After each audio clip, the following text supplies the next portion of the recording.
Desde antes de que los Homo fuéramos sapiens, hemos fabricado tecnología. El cerebro está diseñado para recompensarnos en nuestra propia curiosidad y búsqueda de lo nuevo. La mayoría de tecnologías que estamos introduciendo ahora con mucha velocidad son herramientas potencialmente de enorme desigualdad. La persuasión y la influencia no son negativos, negativos es la manipulación. Bienvenidos al nuevo episodio de Pasen y Sean, el videopodcast de posliderazgo en colaboración con CAT. En este episodio vamos a hablar de humanidad aumentada y lo vamos a hacer con David Alayón y con Luis Quevedo, así que este no os lo podéis perder. Pasen y Sean.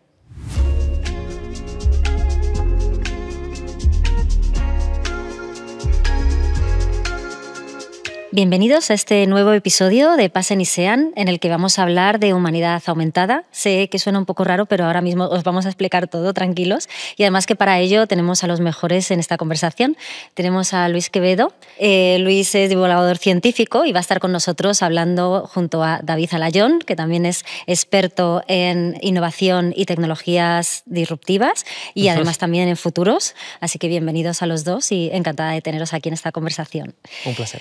Creo que os lo he dicho antes, pero hay un montón de preguntas y de temas que os quiero sacar, que me apetece mucho hablar, pero voy a tratar de ser ordenada por primera vez en mi vida y ver si nuestros oyentes no se pierden con todo lo que vamos a hablar. Y lo primero que me gustaría preguntaros, que tengo mucha curiosidad, es si nos podéis ayudar a dar un poco de luz a la trayectoria histórica que tiene la tecnología y el ser humano. Yo estoy como más enfocada en el presente, ¿no? Y con las crisis y tesituras y circunstancias que tenemos actualmente, pero entiendo que la historia nos dice mucho de cómo hemos ido evolucionando junto a la tecnología y qué aprendizajes hemos sacado ya de anteriores crisis. Y me encantaría que nos pudierais dar un poco de luz en toda esta trayectoria, ¿no? Y así hacemos como un marco de referencia para poder empezar la conversación. Un desde dónde venimos para plantearnos Totalmente. hacia dónde vamos, ¿no? Eso es. Yo, por mi rollo evolutivo, y así quitamos la parte nerd del medio, una de mis aficiones, más allá de mi formación científica, ha sido el estudio de la evolución. Me lo he pasado bomba.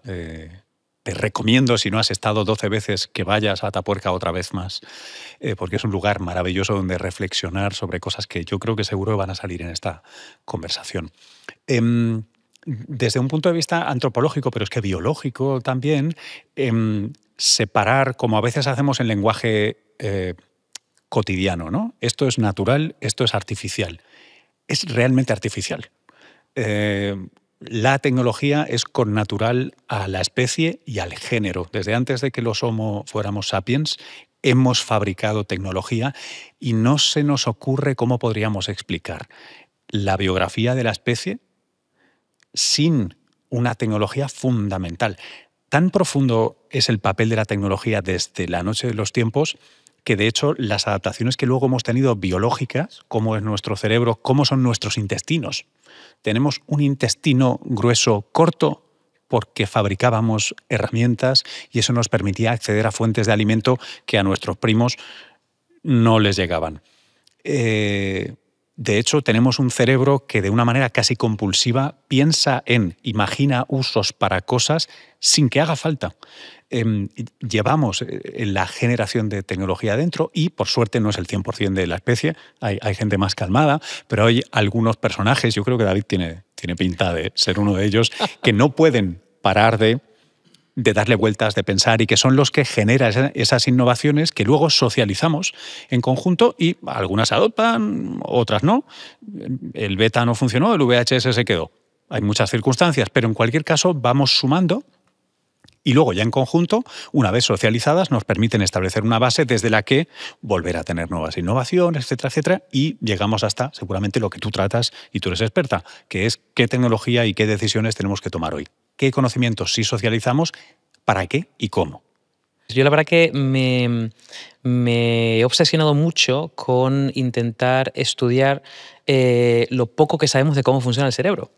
De hecho, me hice un máster en neurociencias hace como 3 años, básicamente porque estaba obsesionado con cuando yo intento transformar, por ejemplo, una organización, que al final lo que intentas transformar son mentalidades, son hábitos, son formas de trabajo, pues al final hay una parte fundamental que es qué cambios operan dentro del cerebro, cómo de alguna forma. Entonces yo dije, tengo que intentar entender las bases, ¿no? Y un poco lo que comenta Luis, hay una parte en el cerebro que se llama el circuito de la recompensa, que está muy asociado, en negativo puede estar muy asociado con las adicciones, en positivo es lo que de alguna forma fomenta la curiosidad. Cuando nosotros descubrimos algo o aprendemos algo nuevo, o de alguna forma se libera, ¿no? En este caso un neurotransmisor que se llama la dopamina, y que de alguna forma nos da una sensación placentera, ¿no? Los neurotransmisores operan mucho para condicionarnos en ciertas circunstancias, ¿no? Y yo creo que una de las cosas que históricamente han hecho que los seres humanos evolucionemos es que el cerebro está diseñado para recompensarnos en nuestra propia curiosidad y búsqueda de lo nuevo, literalmente, ¿no? Entonces, por ahí matizando, construyendo en ese punto. Y luego, nuestra relación, yo creo que histórica con la tecnología ha estado muy digamos, mediada por tensiones. Es decir, hay una nueva tecnología o hay una nueva invención, un nuevo descubrimiento, y nuevamente lo que se genera es una especie como de tensión. Tensión entre la resistencia al cambio, en la mayor parte de las veces, y una tensión de gente que intenta movilizar ese cambio, ¿no? Entonces, la resistencia al cambio viene por un motivo también biológico, es decir, nuestro cerebro es un optimizador energético nato, más o menos se dice que consume el 20% de la energía corporal y de alguna forma intenta, bueno, en muchos casos, y en contraposición al circuito de la recompensa, optimizar esa energía. Es decir, vamos a ir a por lo ya conocido, vamos a no generar un consumo mayor, ¿no? Y por otro lado, históricamente ha habido muchas resistencias que no tienen que ver con el cambio, sino tienen que ver con, por ejemplo, la pérdida de poder o la pérdida de control o, por ejemplo, una de las grandes invenciones fue la imprenta, ¿no? Pues ahí hubo una oposición muy grande, en este caso principalmente por el sector del clero, porque iba a perder el control de la información, ¿no? Entonces, cuando hay una nueva tecnología, una nueva invención, y que además con un nivel de disrupción muy grande, suele haber esas tensiones que muchas tienen que ver con resistir al cambio por un tema biológico, por un tema mental, por diferentes factores, pero en muchas ocasiones por la pérdida del status quo de ciertos colectivos, por ejemplo. Jo, puedo añadir una cosa, es que me parece súper bonito esto que decías del circuito de la recompensa, porque como somos mamíferos, a los mamíferos sabemos que, coloquialmente, solo mueven el culo por 3 cosas. Porque su circuito de la recompensa se activa por 3 cosas. Alimento, que es energía para mantener esto funcionando. Descanso, una siestecilla. Resguardo, conservar esto vivo y la energía que antes has conseguido. Y 3, lo que pone en jaque todo, encontrar pareja y hacer más de estos para que la historia de la vida continúe, ¿no? Sí. Lo pone en jaque, pero hay un cierto equilibrio ahí. Y aquí estamos nosotros 3. Entiendo que nadie se está durmiendo, no estamos ligando y no estamos comiendo. De momento, eso, Antonella, lo podíamos haber tratado antes. Pero luego. Bromas aparte, es muy curioso porque nuestra especie sigue esa curiosidad que tú decías con el potencial del adicto, porque activa el circuito de la recompensa, algo que no tiene mucho sentido evolutivo, salvo cuando vuelves a ponerlo en equilibrio. Y te das cuenta que esa persecución sistemática, si la ordenas, le pones normas y tal, normalmente se llama ciencia o proceso académico, pero en general es esa curiosidad que acaba haciendo que tengamos mejor alimento, un ambiente cambiado a nuestra conveniencia. Y, hombre, no sé si se liga mucho más haciendo de científico. En mi caso no ha sido así, pero como especie, 8.000 millones y contando. O sea, que nos ha ido bien aplicar sistemáticamente ese cuarto instinto básico, ¿no? Y a lo que decías de la resistencia al cambio, hay una cosa que me encantaba, que me contaban unos antropólogos de Turquía en la gente que excavaba Göbekli Tepe. Me contaba una cosa muy, muy interesante, que es que cuando tú miras cómo florecemos, ahora ya en tiempo mucho más cercano, ¿no? Cuando empieza el Holoceno, cuando empieza el tiempo en el que estamos ahora, en el que la temperatura del planeta sube, hay más agua disponible, más energía y de repente hay mucho alimento, mucho alimento alrededor y nuestra población también explota de alguna manera. Ahí generamos una situación paradójica y es que hay tanto alimento y podemos crecer tanto que por primera vez ya no somos grupitos, grupúsculos de cazadores-recolectores muy desperdigados, sino que necesitamos ordenarnos y funcionar, y no hay tiempo evolutivo, no hay tiempo biológico para que esto vaya codificado en nuestro ADN. Solo puede ser la cultura. Y una de las cosas curiosas que sucede con casi todo grupo social es que si no tuvieras un porcentaje muy elevado, 80-90%, de gente que es naturalmente muy conservadora, en el sentido de que, lo que tú decías, no me toques las narices, Déjame no me como cambies, estoy. ¿para qué me vas a...? Pero si esto ha funcionado toda la vida así, ¿para qué? Ojo, si no tuviéramos ese ratio que es bastante estable a lo largo de la historia, es que no habría cultura en la que innovar. Cuando tú coges ¿no? Seguro que has estado en alguna conferencia donde hay mogollón de gente súper tequi, súper innovadora, de ahí no sacas una cultura. Porque se tiran los platos a la cabeza en 2 días. Todos sabemos que en el mundo académico todo el mundo tiene una opinión que varía un 0,000 por tal de algo y eso genera un cisma. Entonces es curioso, esa tensión que tú dices tiene una parte antropológica que es muy chula, que es necesitamos esta inercia y este conservadurismo social y eso nos genera problemas, porque tenemos una solución más buena pero no la podemos imponer. Y ahí se acaba lo que sé, porque no tengo ni idea de cómo se aplica eso de manera al menos fácil y clara para los retos que estamos enfrentando hoy, ¿no? Estaba pensando en si mirásemos al pasado, toda la relación que estáis comentando me parece muy potente, cómo hemos ido aprendiendo como seres humanos y hemos ido creciendo de la mano de la tecnología. Pero me gustaría ver, si mirásemos hacia atrás, ¿hay algo que como seres humanos en nuestra evolución echamos de menos, hemos dejado abandonado o tengamos que poner un poco de ojo? Sin juicio moral, ¿vale? Bien. Objetivamente, sí hay cosas que nos han transformado en nuestro uso de la tecnología. La más fácil e indiscutible es que nuestros cerebros son más pequeños, el de nuestra propia especie, desde que nos autodomesticamos, desde que nos no se inventa exactamente la agricultura, pero bueno, desde que tenemos sociedades que son básicamente agrícolas y masificadas, tenemos menos necesidad, porque no tenemos que recordar cientos y miles de especies con las que interactuamos que varían a lo largo del año, las estaciones y sus interacciones y qué es venenoso y qué no. La verdad es que es una vida mucho más simple. El equivalente sería vivir en el campo o ser urbanita, ¿no? Entonces sabemos, por el registro fósil, que de la misma manera que nuestras mandíbulas son más sencillas, menos robustas, nuestros dientes son menos robustos, nuestro esqueleto es menos robusto, y nuestro cerebro es más pequeño.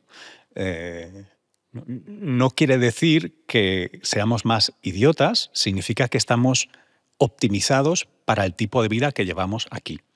Si alguien quiere hacer una de Walden e irse a vivir al monte, pues lo va a tener más difícil que un cazador-recolector paleolítico. Estamos en lo correcto. Pero por lo demás, no se me ocurre. David, ¿a ti qué se te ocurre? Yo la verdad que esto es una cosa que me debato mucho internamente, el cómo se puede mirar al pasado no con los ojos del presente. Porque, claro, con el conocimiento que tenemos ahora y pues hay muchas cosas que dirías, ostras, pues podíamos haber, no sé, visto qué impacto iba a tener, por ejemplo, diferentes innovaciones tecnológicas en el planeta, por ejemplo, ¿no? Entonces, o qué impacto de segundo o tercer grado podría llegar a tener, o cómo se ha generado a lo mejor una serie de desigualdades en la cierta adopción de cierta tecnología. Pero claro, eso lo vemos ahora con los ojos del presente. A toro pasado, ¿verdad? A toro pasado y con el conocimiento que tenemos. Entonces, yo, fíjate, hace poco hice un experimento con unos compañeros de trabajo donde yo les hacía la siguiente pregunta. Bueno, realmente fue otro compañero el que la hizo, ¿no? Que es, si pudieses viajar a una época anterior, ¿a qué época viajarías? ¿No? Por curiosidad, por lo que ocurría ahí. Y claro, la pregunta no pero tan sencilla como alguien diciendo, bueno, pues al Egipto, ¿no? O a la época de los griegos filósofos, pues la verdad que la conversación que surgió fue bastante filosófica de decir, ostras, no sé si hay una época mejor a la actual. Es decir, si miramos para atrás, la gente vivía menos, pues morías de manera mucho más fácil con una enfermedad muy sencilla. Depende de qué colectivo estuvieras hace 100 años, vivimos en la época a lo mejor pues con mayor nivel de paz. No sé si nos remontamos a lo mejor al paleolítico o al neolítico, a lo mejor no, pero de la época moderna. Eso parece, sí. La que mayor nivel de muchos años seguidos donde no hay aunque hay conflictos bélicos, pero a nivel global, ¿no? Entonces, yo creo que podemos definir un poco que hemos progresado como especie. Y a lo mejor hay indicadores que nos dicen lo contrario, como puede ser, por ejemplo, pues los temas medioambientales, ¿no? Pero si cogemos el resto de indicadores relacionados con el umbral de la pobreza, ¿no? O el acceso a vacunas o educación, intuyo que no sé si cambiaría algo del pasado, y si lo cambiaría sería con los ojos del presente, casi como si pudiésemos viajar en el tiempo con el conocimiento actual para cambiar algo, ¿no? Claro, lo que pasa, eso me recuerda, no aplica aquí al 100%, pero me acuerdo un comentario de un colega de cogito ergo sum, es el comentario de un intelectual que subestima el dolor de muelas, ¿no? Sí. Que es, todos esos datos son fantásticos y los he usado muchas veces y tienes razón, pero permíteme que por integridad intelectual te haga de púgil intelectual y te lleve a la contraria. Que es, tú decías antes, el circuito de la recompensa. Sí. ¿Qué fundamental es para todo el progreso tecnológico? Y además es una bendición y una maldición, porque lo llevas dentro. El circuito de la recompensa está. Somos adictos, igual que los de los opiáceos, somos adictos a nuestro circuito de la recompensa, como individuo y como colectivo.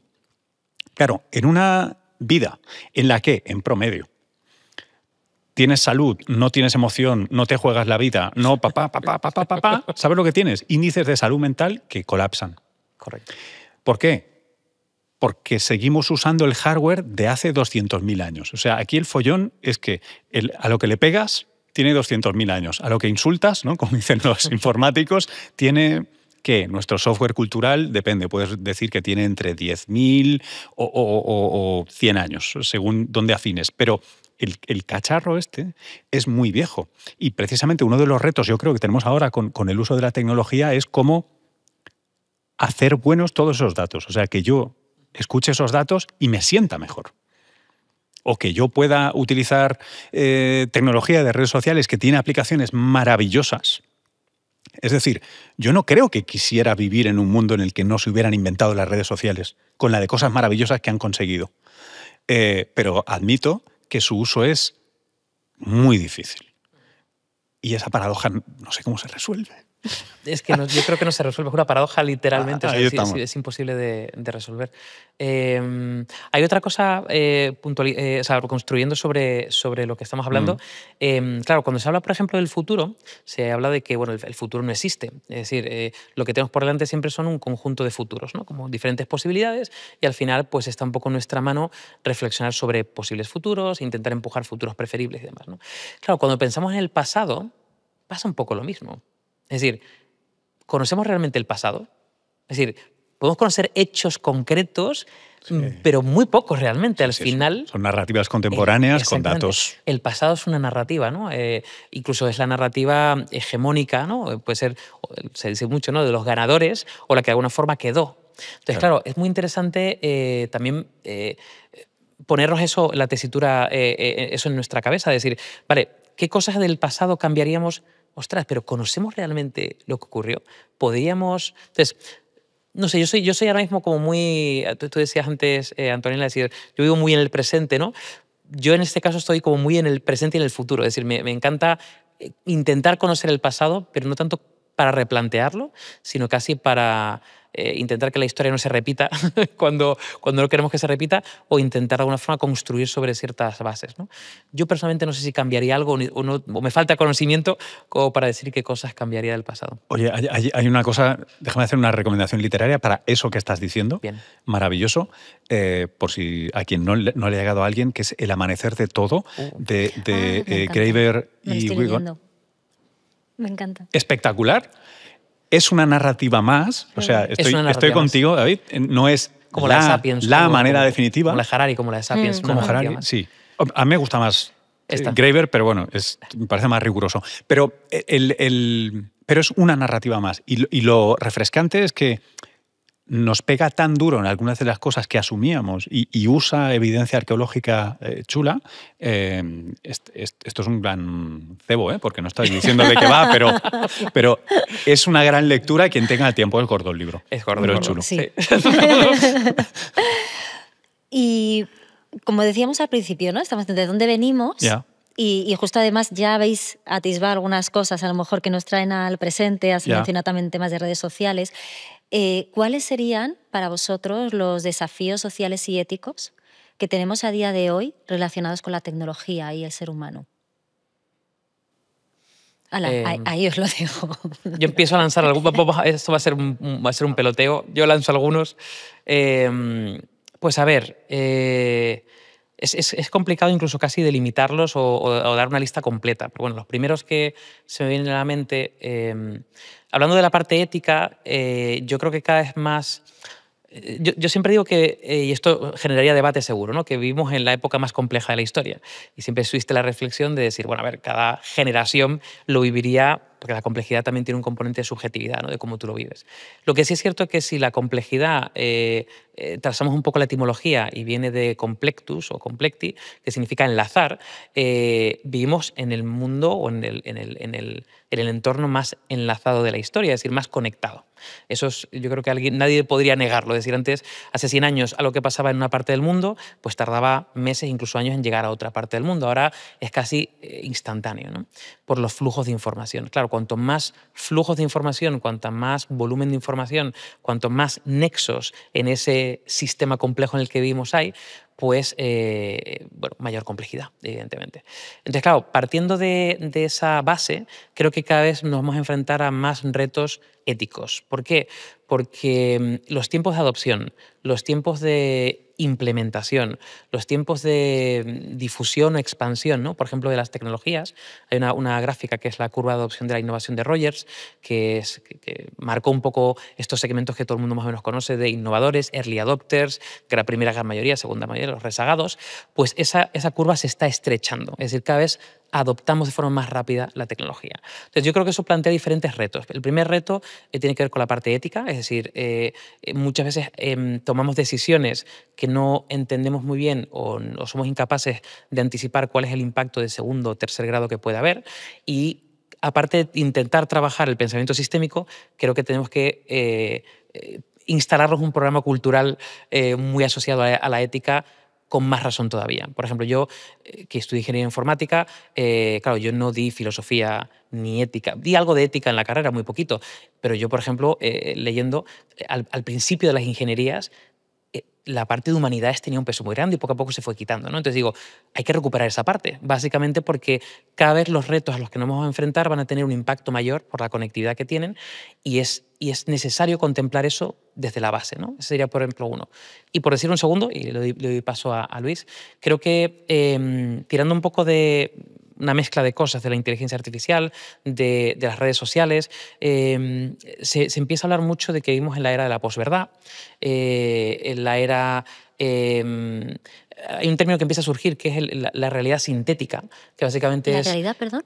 De la realidad sintética. Okay. Que lo que viene a decirnos básicamente es que eso, combinado con la posverdad, nos viene a decir que cada vez es más sencillo crear narrativas o contenidos que no son reales, que aparentemente lo son. Y una vez que están lanzados al hiperespacio, ¿no? Es muy complicado cambiar esa narrativa, ¿no?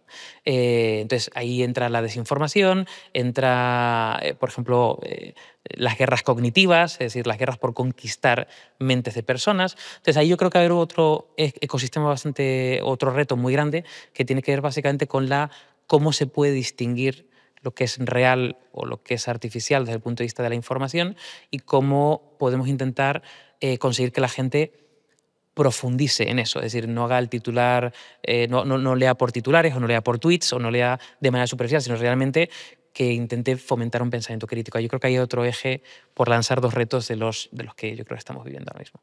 Uh-huh. Y tiene toda la razón, y son cosas profundísimas. A mí hay un eje, igual no es un reto, pero muchos de los retos que aparecen se me alinean todos a lo largo de un eje que me parece que es el de la desigualdad. Y me explicaré. Me da la sensación de que es inevitable con todo tipo de tecnologías, pero en esa aceleración que dice David, creo que a lo que estamos siendo más ciegos o menos atentas es a que la mayoría de tecnologías que estamos introduciendo ahora con mucha velocidad son herramientas potencialmente de enorme desigualdad. Pueden ser para muchas cosas más, pero sin la reflexión ética necesaria y sin un encaje político y ciudadano adecuado, creo que son herramientas de desigualdad tremendas. ejemplo, a ver si está bien y si no me cortas. Inteligencia artificial, que se vende como, todas las cosas que vas a poder hacer a partir de ahora. Es cierto que es una herramienta de productividad en unas manos entrenadas seguro y estamos en ello. O sea, la de cosas molonas que van a suceder con herramientas de IA generativa, etc. Sin embargo, es curioso porque, y esto liga con la posverdad, una de las principales cosas que vas a revalorizar mucho es el expertise. Tú necesitas, otra vez, censores o evaluadores de contenido. ¿Algo es bueno o no es bueno? ¿Es correcto o no es correcto? ¿Cómo hago mejor, cómo acompaño mejor a este tipo de herramientas? Lo que estamos eliminando, parece de momento, es, pues igual que en los 80 eliminamos de golpe muchos trabajos de contables porque sacamos hojas de cálculo razonables. Y no fue un cambio rapidísimo, pero acabó sucediendo y, oye, para bien, ¿eh? Yo no creo que nadie quiera volver a los manguitos y hacer hojas de cálculo a mano, que tenía que ser una cosa tediosa. Hoy lo llamaríamos esclavitud moderna. Y ahora tenemos un Excel, que además sirve para muchas cosas, no solo para eso. O sea, maravilla, la innovación maravillosa. Sin embargo, eso tiene un impacto, como tú decías, importante en cientos de miles de contables en el mundo entero. Vale. ¿En quién va a tener impacto la IA generativa, por ejemplo? ¿Y cómo hacemos que no simplemente anime a desigualdades? Es decir, que no elimine trabajos de acceso temprano, los trabajos estos en los que la gente aprendía a hacer cosas y a ser útil, porque en las carreras aprenden cosas, pero en general a trabajar aprendes trabajando. Y no separemos más y valoricemos todavía más al experto. Este es uno de los ejes que me inquieta mucho, porque mientras vamos abriendo la puerta sin reflexionar demasiado a todas estas tecnologías sin una regulación clara, preventiva, más el estilo europeo que el estadounidense o ya no digamos el chino, luego podemos lamentar. De nuevo, muy a favor de la innovación y de la IA generativa, conmigo hace milagros, la uso muchísimo, me encanta. Pero con ese punto de reflexión y seguramente, y por acabar, lo que tú decías, es que si no introducimos de manera habitual las humanidades, la filosofía, la historia, la política bien entendida, en la reflexión cotidiana, es que llegamos desnudos. Es curioso. Mira, esa es una tecnología que hemos perdido. En un afán de tecnificación digital, parece que nos hemos olvidado otra tecnología que era maravillosa, que le llamamos humanidades y que tiene un corpus de conocimiento y una utilidad de la leche. Por construir una cosa muy interesante que yo creo que quizás no afecte ahora, pero en el medio plazo sí que pueda replantear las cosas de manera muy diferente. Claro, ahora mismo estamos viviendo una era de la IA generativa muy temprana. Es decir, la IA generativa tiene sus bases tecnológicas en 2017, pero realmente la adopción es de los últimos 2 años, ¿no? Claro, ahora mismo, digamos, la IA discriminativa, que es la IA anterior, el Machine Learning, es muy precisa. Yo la entreno con una base de conocimiento y al final lo que me devuelve es algo que tenía en su base de conocimiento. Este es el mejor producto para ti, la mejor película o el diagnóstico de cáncer basado en X radiografías que tiene aprendidas. Vale. Claro, la IA generativa lo que ofrece es grados de libertad con la capacidad de crear algo, ¿no? Es decir, por ejemplo, una conversación. No hace falta tener todas las conversaciones en su base de conocimiento, sino las suficientes como para generar una conversación que parezca real. Claro, en esa generación, por eso es la IA generativa, alucina o se equivoca. De alguna forma, no da con un nivel de precisión ese resultado. Cuanto más precisa sea tu pregunta, probablemente mejor sea la respuesta, ¿no? Pero hace falta un conocimiento experto que todavía lo evalúe. Claro, eso probablemente en un periodo de tiempo de medio plazo a lo mejor ya no haría falta. Lo que nos llevaría a que los perfiles, no tanto generalistas, pero sí neogeneralistas, es decir, con niveles de expertise, pero no tanto, y una capa de transversalidad o poco conocimiento muy amplio, sean los que a lo mejor sean los que puedan aprovechar la IA. Es decir, de alguna forma tendrás un grado de expertise, pero todo el grado de expertise digamos, expertise profundo, no haría falta porque lo cubriría la IA, ¿no? Eso es otra reflexión que está surgiendo ahora mismo, por ejemplo, en el mundo de los desarrolladores. Ahora mismo tú tienes que tener un nivel de desarrollo como perfil técnico muy elevado para que la IA te ayude y tú tengas criterio para evaluarlo. Llegar a un punto que seguramente habrá o desarrolladores hiper, súper especializados Ya. o muy generalistas que tengan solamente criterios para manejar la IA. Y la capa intermedia, que es a lo mejor la que ahora mismo ofrece un valor, se automatice o cambie o hay un reskilling de esa capa para llevarlo a otro sitio. No lo sé, no lo sé. Esa es una... Pero hay mucho debate alrededor de si la IA generativa o la IA en general a futuro va a ser más utilizada por perfiles más generalistas con ciertas áreas de expertise o por perfiles hiperespecialistas que tengan criterios. Yo creo que va a estar como va a polarizarlo, creo que lo va a extremar, digamos. La capa intermedia es la que quizá desaparezca de alguna forma. En todo caso, me hablas de gente con una formación profunda, Sí, aunque no sea especializada, sí. Correcto. Profunda. Sí. Ahí va, a que o estás muy formado o formada o esto te va a separar. Te va a separar, o sea, sin skills y sin una educación profunda, seas o no un especialista, esto es una herramienta que va a generar élites y no lo digo mal, de nuevo, pero claramente favorece. O sea, ahora estamos... El otro día, ahora no recuerdo, le leía a un profesor de estos un ensayo sobre que se titula ¿Por qué falla la política? ¿Por qué falla la política? Que era interesantísimo porque una de las cosas que ponía, que igual os parece una perogrullada, pero a mí me dejó pensando, era, bueno, es que por el hecho de que tú no tengas diferencias de clase social o diferencias explícitamente económicas en el sistema político, tú te crees que no hay diferencias sistémicas, pero sí lo hay. Ahora es educación y a la educación se accede mediante dinero, salvo honrosísimas excepciones. Entonces, no deja de ser una versión sobre lo mismo, en el sentido de que si tú para aprovechar las nuevas herramientas que te permiten generar riqueza, requieres riqueza para empezar, estamos en un problema social muy, muy grande. Ya sé que no descubro nada, pero me preocupa, francamente me preocupa, porque luego vemos los índices de Gini, ¿no? la manera de calcular las desigualdades con las mejores herramientas de que disponemos dentro de los países y aumentan, no decrecen. Y ostras, tanta tecnología tan fantástica que bueno sería que pudiéramos reequilibrar un poquito sin necesidad de echar mano de fondos soberanos e hidrocarburos, porque yo así también mejoro los índices de Gini, ¿no? En fin. Y otro desafío, yo lo veo como un desafío y así me lo desmontáis y me voy más tranquila a mi casa, por favor. A ver, podemos hacerlo, aunque no sea verdad. A ver, tira. Es bajar a un ejemplo muy concreto, pero me voy un momento al ejemplo de ChatGPT. Cuando yo lo uso, ¿vale? A mi edad, yo tengo 46 años, con mi formación y demás, le saco mucho partido, le veo los beneficios, es decir, no le encuentro ninguna problemática al uso de ese tipo de tecnología y me suma.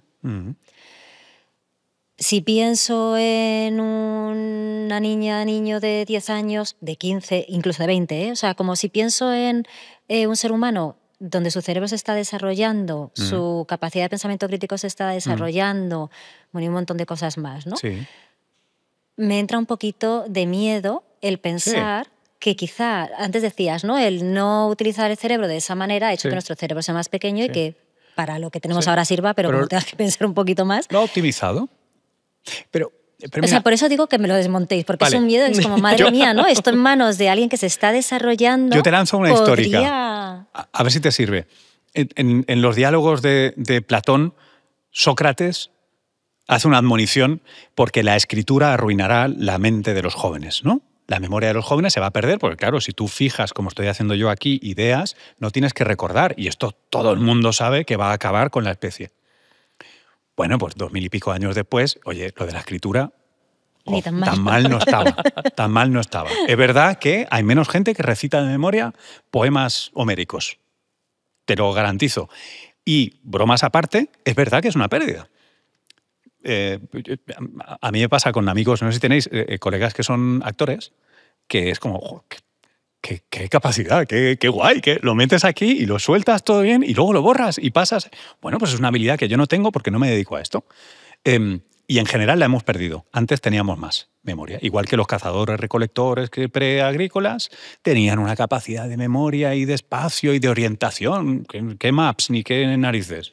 Yo me oriento, yo la sombra, yo... Es un trade-off, ¿no? Que se dice en inglés, es un intercambio. Hemos no desarrollado otras cosas y tenemos unas nuevas. Pero, y con esto acabo, esto de aquí es plástico, es súper flexible. Hacemos el experimento, que no mola, que no funciona. Lo arreglamos o lo cambiamos. Por suerte no puedes cambiar la genética tan rápido, así que no te preocupes. Igual pues te salen unos cuantos quinceañeros con una facultad crítica distinta. No sé si mejor o peor, siempre nos va a parecer peor porque somos mayores, pero distinta. Pero la flexibilidad de esto está. Vamos, no, a mí no me agobia en ese sentido. Yo a lo mejor voy a ponerme en el... Venga, ¿Sí? tú me vas a Tenemos hacer el irme más preocupada. tecnólogo ludita. A ver. Me voy a poner el tecnólogo ludita. Bueno, tampoco me voy a poner tan extremo.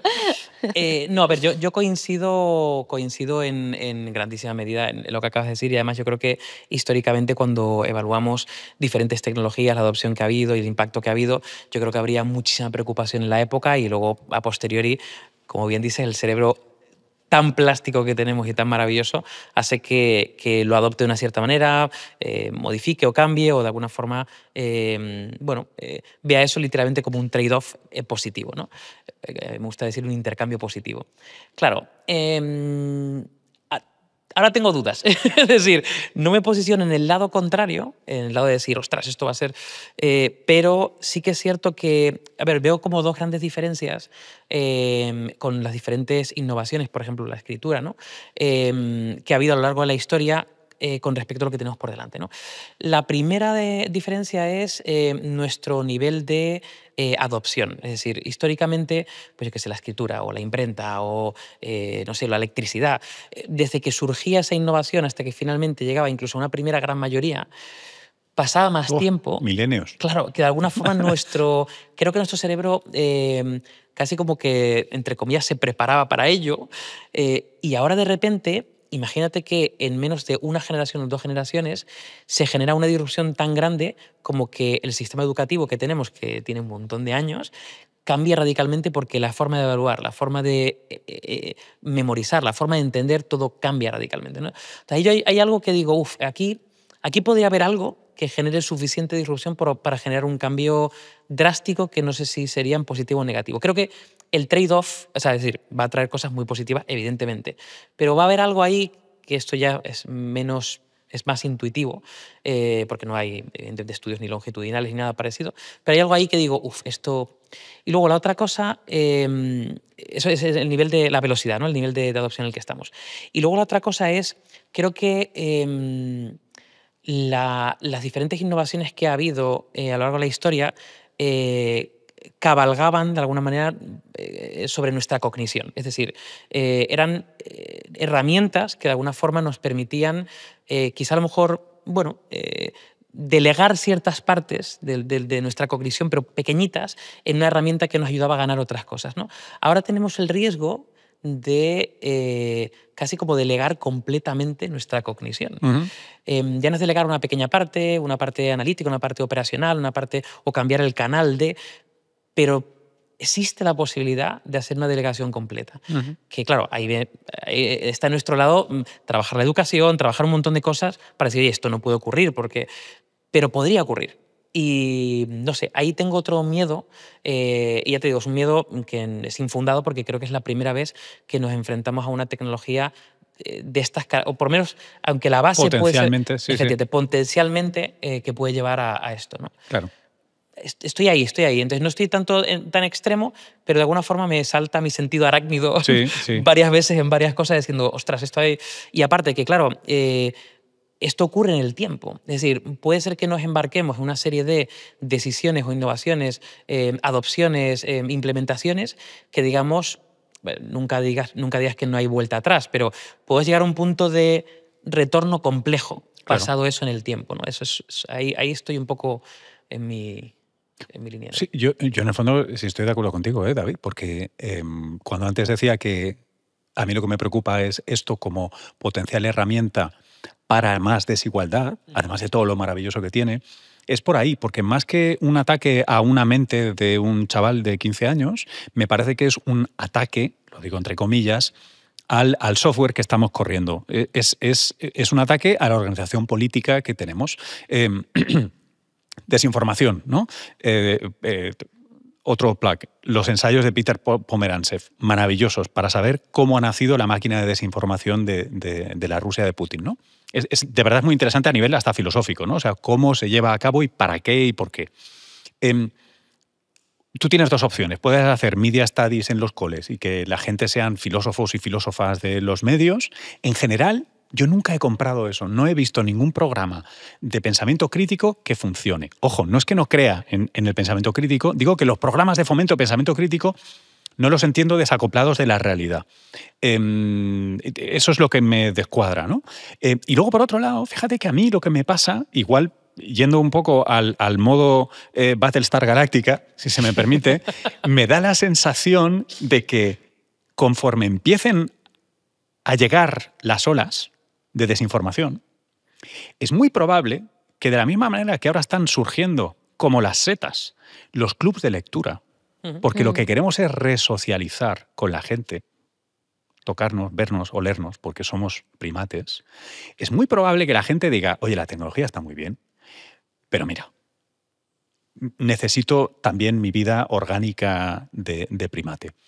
Entonces, fíjate que yo a la desinformación le tengo una cierta distancia intelectual. Me da la sensación de que la gente no es, y perdóname, gilipollas. Pero es que a veces... Tengo mis dudas. Es broma, es broma. No, pero la gente no es gilipollas. El mogollón, la masa a veces podríamos dudar, pero las personas no son tan idiotas. Y por cierto, desinformación ha habido siempre, ¿eh? O sea, el nacimiento del penny press en final del 19 decían que por el telescopio del señor Herschel, hijo, no el padre célebre, veían a los hombres alados que vivían en la luna. Ostras, bulos y cosas brutales ha habido siempre. Yo lo que creo es que seguramente vamos a desarrollar anticuerpos culturales y vamos a decir, bueno, ¿esto te lo crees o no te lo crees? Por cierto, gente que se creía cualquier cosa ha habido siempre. Entonces, entiendo, lo que tú dices, sí. Es de golpe, es masivo, además te hace esas fotos maravillosas del Papa con la chaqueta, esto no pasaba antes, ¿no? Pero yo ahí, y sin ninguna base científica, es un apriorismo, no renuncio a mi fe en la especie. No, yo creo que esto lo superamos con algún que otro volantazo. Pero lo recuperamos. Yo solamente porque sí. me ha encantado que hayas utilizado el tema de anticuerpos, porque es una metáfora que utilizo yo. Hablo siempre de anticuerpos corporativos, ¿no? Es decir, si tú te metes en una organización e intentas generar un cambio disruptivo, van a venir los anticuerpos corporativos y te van a expulsar. Efectivamente, te van a detectar, a fagocitar. Tirando de esa metáfora, claro, mi gran duda, yo creo que sí. Yo soy muy optimista en la especie humana y creo mucho en que desarrollaremos esos anticuerpos. Mi duda es si hará falta Sí, ¿vacuna o no? Una vacuna o no. ¿Vacuna o no? Esa sería mi duda. No iría mal. Soy muy fan de las vacunas. No, estoy seguro de que sí. O sea, lo que quiero decir es que habrá, mira, literalmente ahora nos hemos pasado a la biomedicina, pero como suele suceder en cualquier población, habrá gente que será muy resistente, totalmente. Habrá gente que será menos resistente, habrá gente que será Gallibol y se lo meterá todo, y entonces necesitaremos vacunas de diferente dosis. Por cierto, variadas, diversas. Correcto. Porque habrá gente que habrá que hacer media studies de verdad, media studies, AI studies, llámalo como quieras, para que la gente aprenda a qué narices usa. Y luego tendremos que tomar decisiones, pues que ahora mismo, por ejemplo, como el uso de estos cacharros, ¿no? El uso de estos cacharros. A ver, ¿qué hay que hacer?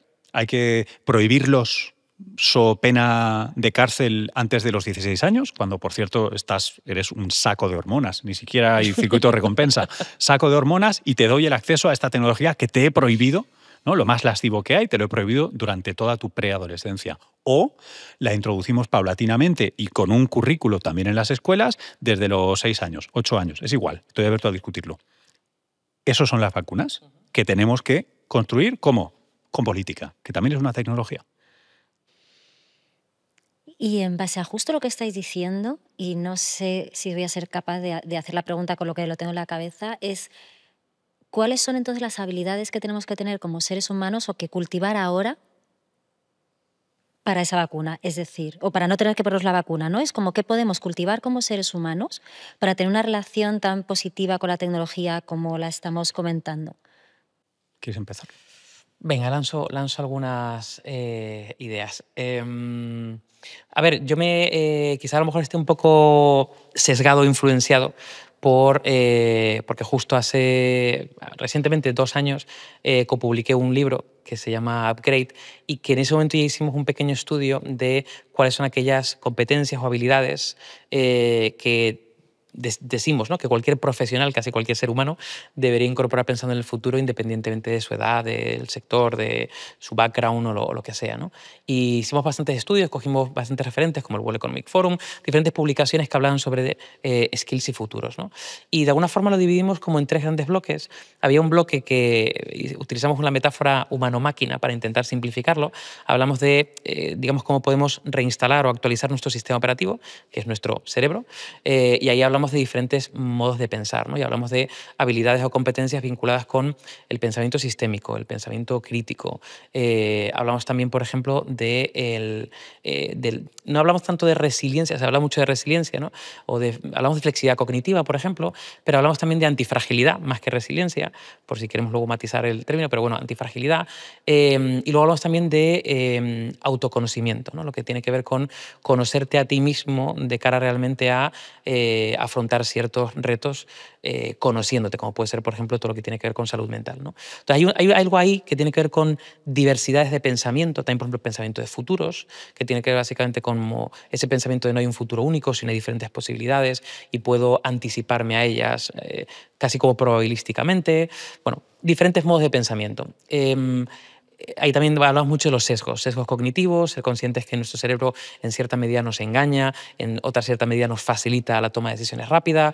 Bueno, ahí hay un bloque muy, muy grande, pero yo de ahí me quedaría con pensamiento crítico, pensamiento sistémico y diría casi como pensamiento de futuros, ¿no? El segundo bloque era instala nuevas aplicaciones, que básicamente es incorporar nuevas herramientas o metodologías, ¿no? Ahí hablamos de aprender a aprender, o sea, técnicas de aprendizaje efectivo. Decimos mucho que yo cito mucho a Alvin Toffler, que tiene una frase maravillosa, que es que los analfabetos del siglo XXI no serán los que no sepan leer o escribir, no escribir ni leer, ¿no?, sino los que de alguna forma no sepan aprender, desaprender y reaprender, ¿no? Entonces, ahí hay algo ahí que tiene que ver básicamente con la capacidad que tenemos de aprender, incluso de desaprender para reaprender, que la veíamos muy importante. Y, por ejemplo, hablamos también de capacidad de innovación, hablamos también de persuasión e influencia. Este es otro punto muy interesante, porque si queremos cambiar las cosas, o conocemos o tenemos técnicas y herramientas para hacerlo. Yo siempre digo que la persuasión y la influencia no son negativos. Negativos es la manipulación, porque tiene ese componente de transgiversar, ¿no?, de cambiar la realidad. Pero persuasión e influencia son simplemente técnicas que te ayudan de alguna forma a que ciertas cosas ocurran, ¿no?, sin tener que generar algún tipo de imposición o cambio de realidad, ¿no?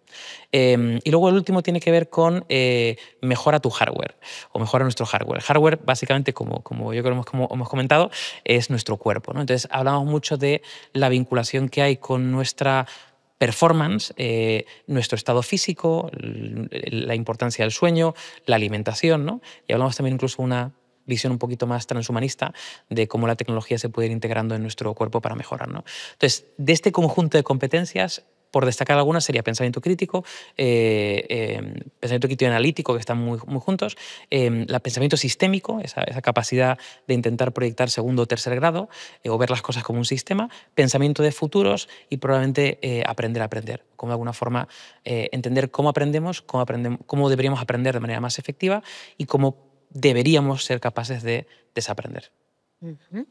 A ver. Hay trabajo por delante.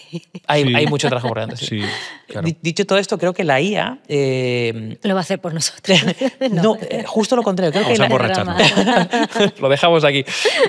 Yo creo que la IA, no sé si en todos sus estadios, pero por lo menos en el corto y en el medio plazo, va a potenciar esto. Es decir, literalmente creo que va a potenciar que estas habilidades y competencias tengan un mayor valor todavía. Eso es lo que pienso y lo que espero que ocurra. Es muy probable, sí, es muy probable. Es un enfoque distinto al tuyo, a ver si hay algo que sea de valor, porque son algunos temas que has sacado tú, que he sacado yo. Para entender cómo funciona el hardware este con el que operamos, además de poderte hundir hasta las trancas en estudiar evolución, hay libros deliciosos, hay uno que yo recomendaría siempre, que es el de Danny Kahneman, que falleció recientemente, que es la mitad de un dueto que revolucionó la psicología en la segunda mitad del siglo XX, ¿no? Y es curioso porque es para el hardware. Aunque él no habla de temas evolutivos, sí que es, yo creo, uno de los mejores guías a los sesgos. Es como un ingeniero del cerebro. Te dice por qué cuando metes la pata lo haces por muy buenos motivos. Y saber eso te da anticuerpos, creo, para no meter la pata, que es una manera indirecta de llegar al pensamiento crítico que tú decías, ¿no? Para entender el software, cómo nos organizamos, voy a volver a recomendar Atapuerca. ¿Por qué? Porque ver lo que allí se hace, lo que allí ha sucedido durante millones de años con diferentes grupos humanos y hablar con la gente que investiga allí, creo que sirve para entender qué hay de común en el hilo de la narrativa humana, ¿no?